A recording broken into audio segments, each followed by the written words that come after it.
I'm Benoni Mugarura Mutana.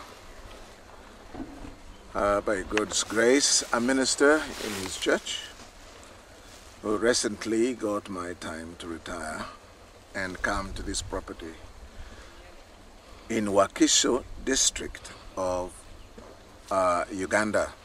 We are right now seated 11 miles or slightly over 15 kilometers from the city center in Kampala.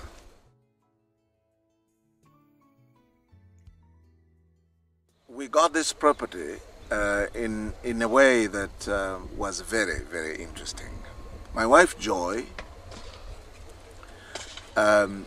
retired some years back, and she was given a retirement benefit, one would call it, but it was as little as 1.5 million shillings of Uganda shillings. I don't know how much it is in dollars, with the exchange rates going up and down.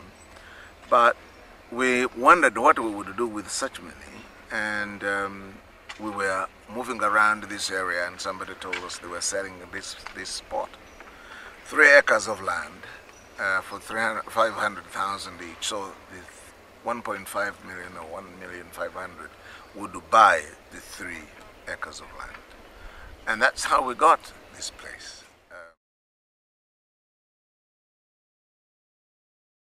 When we got it, then we started wondering, what are we going to do with it?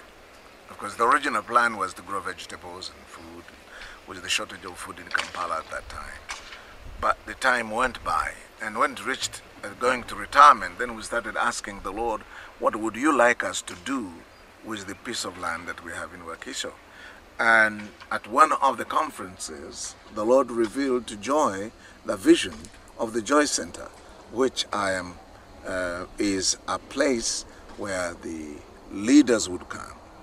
People who are already in leadership, who would come and they would be honed into becoming better leaders.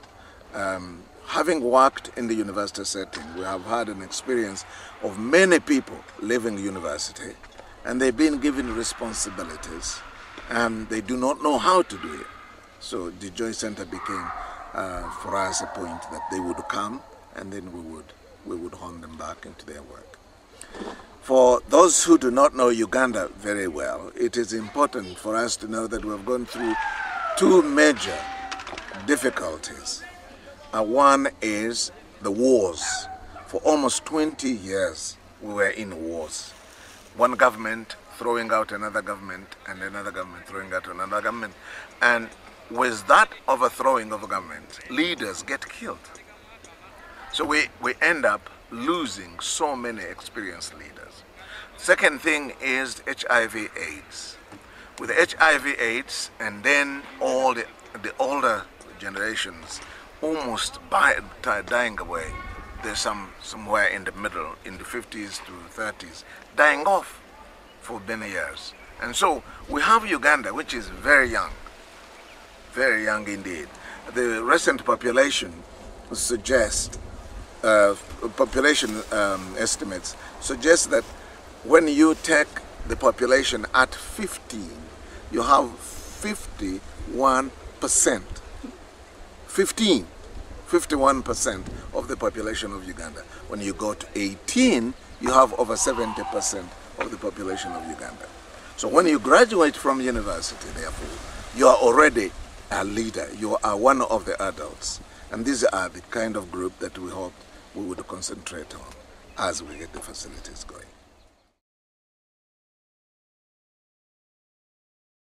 We are hoping that one time we're going to have big facilities here with dormitory facilities for people who are younger, who can sleep here, with the hall or accommodation for bigger meetings, which is being constructed right now. The foundation has been done. And then the quieter accommodation for those who like to be quiet. That is the Joy Center, a place for leaders to develop. But it is also a place so that people can come to the retreat. We were challenged very recently by a pastor from the the other side of Uganda, towards the Congo-Rwanda border, who came and asked us whether we had been thinking about the pastors. We hadn't by then been thinking about the pastors, but he reminded us how there is a lot of burning out among the pastors. They burn out. Many pastors who are getting involved in all sorts of different difficulties because they do not have an older person whom they could trust to talk to. And we want to offer ourselves to the pastors. We want to advise them. They can come and live with us here in our house, wife and husband, or just a man coming or wife coming, and we spend time with them to help them in their ministry.